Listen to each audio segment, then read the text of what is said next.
The late afternoon sun cast long shadows across Hollywood Boulevard, turning the famous Walk of Fame into a patchwork of light and darkness. Tourists shuffled past with their phones raised, capturing everything and noticing nothing. The air smelled of hot dogs from corner vendors, mixed with exhaust fumes and the faint sweetness of someone's spilled soda evaporating on the warm pavement. Marcus had been on these streets for 3 months now. At 14 years old, he'd become invisible, just another face in LA's forgotten population. His sneakers, once white, were now gray and splitting at the seams. His jeans hung loose on his frame, held up by a fraying belt he'd found behind a thrift store. But Marcus had something most people didn't expect from a homeless kid. He could dance. Not just the shuffling, awkward movements of someone trying to get attention. Real dancing. The kind that made people stop mid-step and forget about their next Instagram post. He'd learned it from his mother, back when they had an apartment in Inglewood, back when she was healthy enough to teach him the moves she'd learned in her own youth. "Baby," she used to say, her eyes lighting up despite the pain that would eventually take her, "dancing isn't about the steps. It's about telling a story with your body that words can't capture." Now, Marcus used that gift to survive. Every day, he'd find a spot near the Chinese theater or along the boulevard where street performers gathered. He'd lay down a flattened cardboard box and dance to whatever music drifted from nearby shops or from the portable speaker he'd bought with his first week's earnings, back when he still had hope that things might get better. Today had been slow. Really slow. He'd made maybe $7 in 4 hours, and his stomach was eating itself from the inside. The burrito from yesterday's dinner was a distant memory, and the reality of another hungry night was setting in. That's when he saw him. The man was dressed simply. Black jacket, sunglasses, a fedora pulled low. But there was something about the way he moved, the way people's eyes followed him even when they didn't seem to recognize who he was. He walked with a quiet grace that seemed almost out of place among the hurried tourists and aggressive street vendors. Marcus had seen enough celebrities around Hollywood to know when someone was trying to go incognito. And something about this man's presence, the whispers starting to ripple through the crowd, told him this wasn't just any celebrity. His heart began to pound. Could it be? The man paused near a group of street performers, a living statue painted in gold and a guitarist playing classic rock covers. He watched them for a moment, then reached into his pocket and placed bills in their tip jars with a subtle nod. Marcus made a decision. It was bold. It was probably stupid. But hunger makes you brave in ways comfort never could. He approached the man as he turned to walk away, his voice cracking slightly from nervousness and dehydration. "Excuse me, sir." The man stopped and turned. Even with the sunglasses, Marcus could feel the weight of his attention. "Will you give me $5 for my dance?" The words hung in the air between them. A few pedestrians paused, sensing something was about to happen. The man tilted his head slightly, studying Marcus with an intensity that made the boy want to look away but somehow couldn't. $5. The voice was soft, unmistakable even in its quietness. "That seems like a very specific price." Marcus swallowed hard. "It's enough for dinner, sir. A real dinner. Not just whatever I can find." There was a long pause. The man glanced at the cardboard box on the ground, at Marcus's worn shoes, at the portable speaker that had seen better days. His expression was unreadable behind those dark glasses. "Show me," he said finally, gesturing to the cardboard.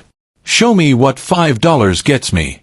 Marcus felt a surge of adrenaline mixed with fear. This was Michael Jackson. He was certain now, even though part of his brain couldn't believe it. The Michael Jackson was asking him to dance. Him. A homeless kid who smelled like 3 days without a shower and slept behind a dumpster on Highland Avenue. His hands shook as he pulled out his phone to choose a song. But then the man spoke again. "No music. Real dancers don't need it.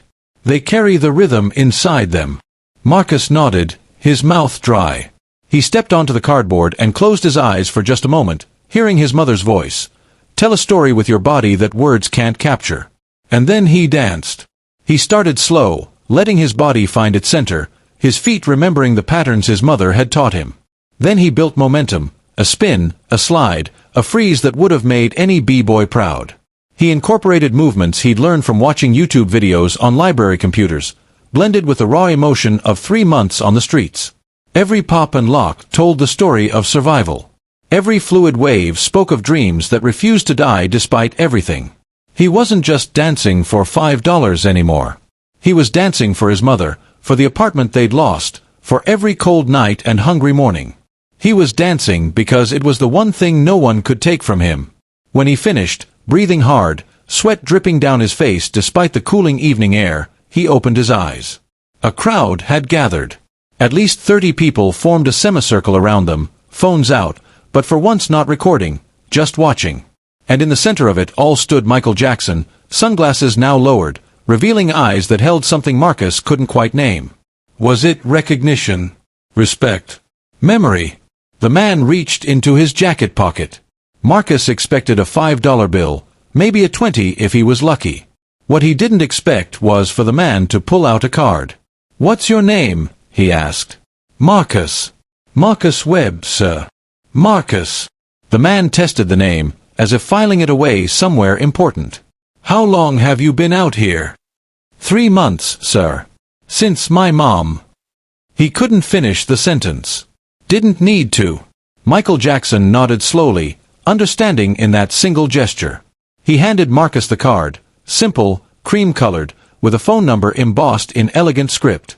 "That dance wasn't worth $5, Marcus. It was worth much more than that." He paused, choosing his words carefully. "I'm going to give you something better than money. I'm giving you a choice." He reached into his other pocket and pulled out a substantial fold of bills. Marcus couldn't count how many, but it was clearly hundreds of dollars. He pressed them into the boy's hand. "This will take care of you for now. Food, a place to stay, whatever you need for the next few weeks. But that card." He tapped it gently where it rested in Marcus's other palm. "That card is a phone number.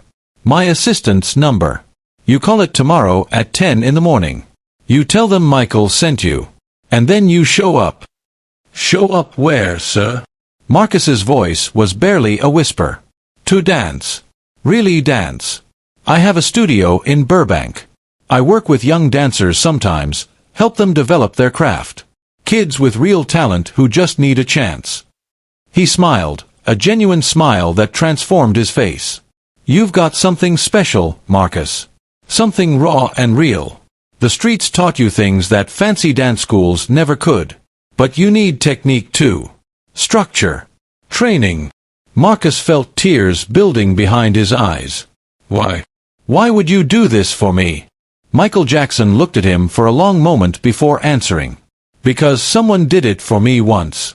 When I was young, younger than you, someone saw past the circumstances and saw the talent. Saw the person I could become." He glanced down at the cardboard box, at the portable speaker, at the evidence of struggle. "And because that dance you just did, that wasn't a performance for money. That was art. That was truth.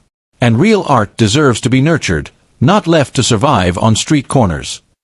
He started to walk away, then turned back one more time. "Marcus, don't be late tomorrow. 10 a.m. sharp. And bring that same fire you showed me today.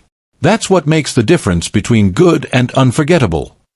As Michael Jackson disappeared into the crowd, escorted away by security Marcus hadn't even noticed arriving, the boy stood frozen on his cardboard stage. The money in his hand felt surreal. The card felt like a lifeline. The crowd began to disperse, returning to their tourist activities, but several people dropped bills into an empty cup someone had placed near Marcus's feet, a spontaneous tip jar that filled quickly. An older woman approached, her eyes kind behind thick glasses. "Honey, I saw what just happened. There's a youth shelter 3 blocks from here, on Vine Street. They'll give you a safe place tonight, a hot meal. You tell them Diane sent you." She pressed a slip of paper into his hand with an address. "And tomorrow, you go to that meeting. You hear me? You don't miss that chance." Marcus could only nod, overwhelmed. As night settled over Hollywood Boulevard, he gathered his cardboard and speaker and walked toward Vine Street. For the first time in months, he wasn't looking for a doorway to sleep in or a dumpster to shelter behind. He was looking for the youth shelter. He was looking toward tomorrow. That night, in a clean bed with a full stomach for the first time in what felt like forever, Marcus lay awake staring at the ceiling. The card sat on the small nightstand beside him, its numbers visible in the dim light from the street. He thought about his mother, about how she'd always believed in him even when he couldn't believe in himself. "I'm going to make it, Mom," he whispered to the darkness. "I'm going to dance. Really dance. Just like you taught me." The next morning, at 9:45 a.m., Marcus stood outside a nondescript building in Burbank.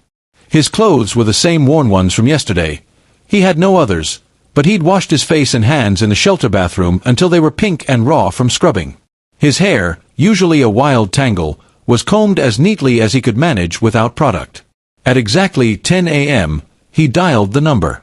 A professional voice answered. "MJ Productions, this is Caroline speaking." Hi. My name is Marcus Webb. Michael told me to call. He said I should come dance today." There was a brief pause, then the voice warmed considerably. "Marcus." "Yes, we've been expecting your call. Do you see the blue door on the north side of the building?" He looked around and spotted it. "Yes, ma'am. Come right in. We're ready for you." The door buzzed, and Marcus pushed through into a different world. The interior was professional but somehow warm. Hardwood floors, mirrors lining the walls, speakers mounted in corners. And there, stretching in the center of the space, was Michael Jackson in a simple t-shirt and dance pants, looking more human and somehow more legendary at the same time. "You're early," Michael said with approval. "That's good. Punctuality is respect, and respect is everything in this business." Over the next 3 hours, Marcus danced harder than he ever had in his life. Michael didn't go easy on him. In fact, he pushed harder than any teacher Marcus had ever imagined. But it wasn't cruel. It was the pushing of someone who saw potential and refused to let it be wasted. Your footwork is strong, but you're telegraphing your moves. The best dancers make everything look effortless, like they're making it up as they go even when every step is calculated. Michael demonstrated, his body flowing through movements that seemed to defy physics. And your emotion, that's your strength. Don't ever lose that rawness. But channel it. Control it. Make it work for you instead of through you. They worked on isolations, on timing, on the space between movements that made good dancing great.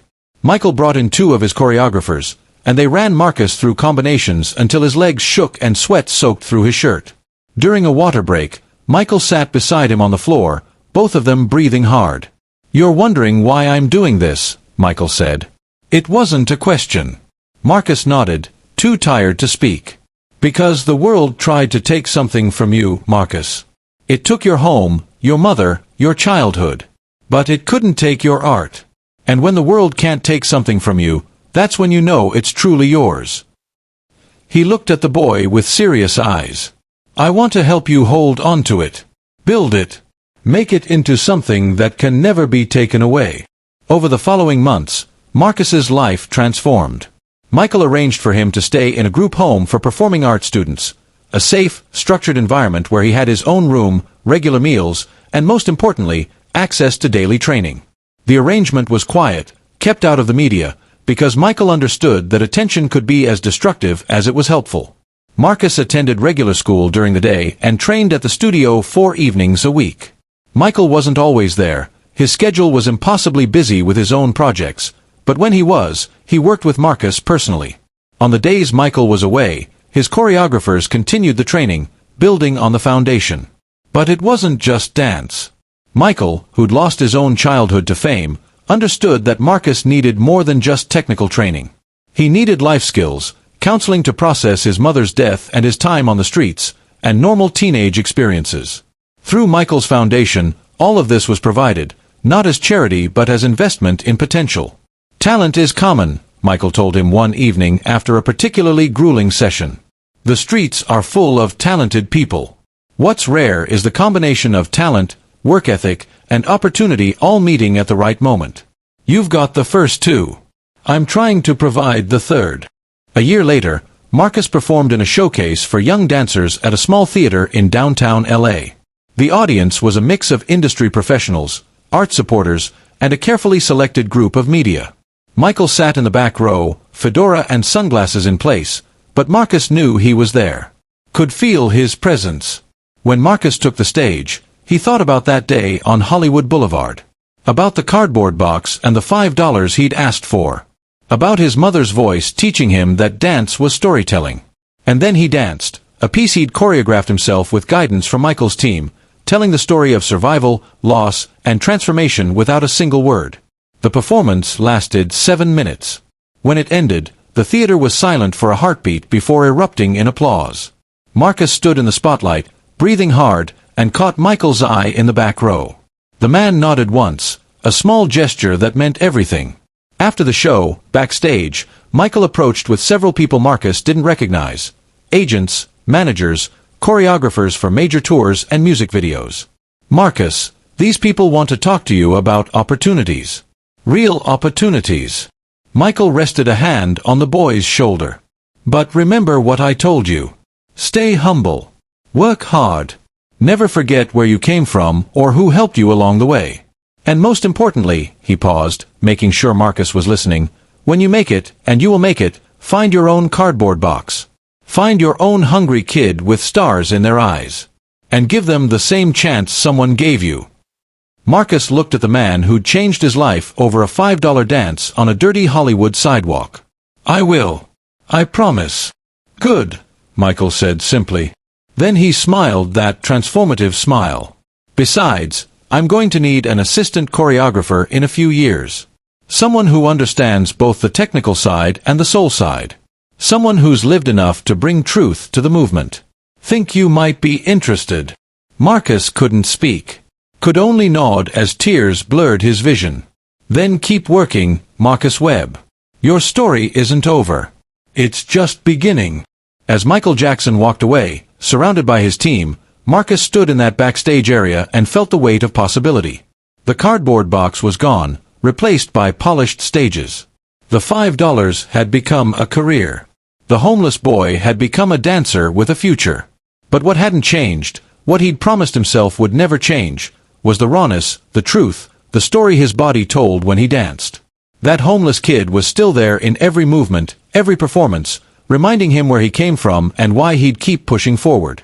Years later, when Marcus had his own studio and worked with at-risk youth, teaching them to channel their struggles into art, he kept something mounted on his office wall, a cardboard box and a $5 bill. Beneath it, a simple plaque read, "Where it all began. Never forget. Always give back." And whenever a new student asked about it, Marcus would smile and tell them about the day he asked Michael Jackson for $5 for a dance, and received an entire future instead. The story served as a reminder that sometimes, the distance between desperation and destiny is just one moment of courage. One bold question asked, one genuine performance given, one person willing to see past circumstances to potential. And in that moment, everything changes. Not because of magic or luck, but because someone chose to invest in possibility when the world saw only problems. Because someone remembered their own journey and decided to light the way for another traveler on a difficult road. That's the real story behind the $5 dance.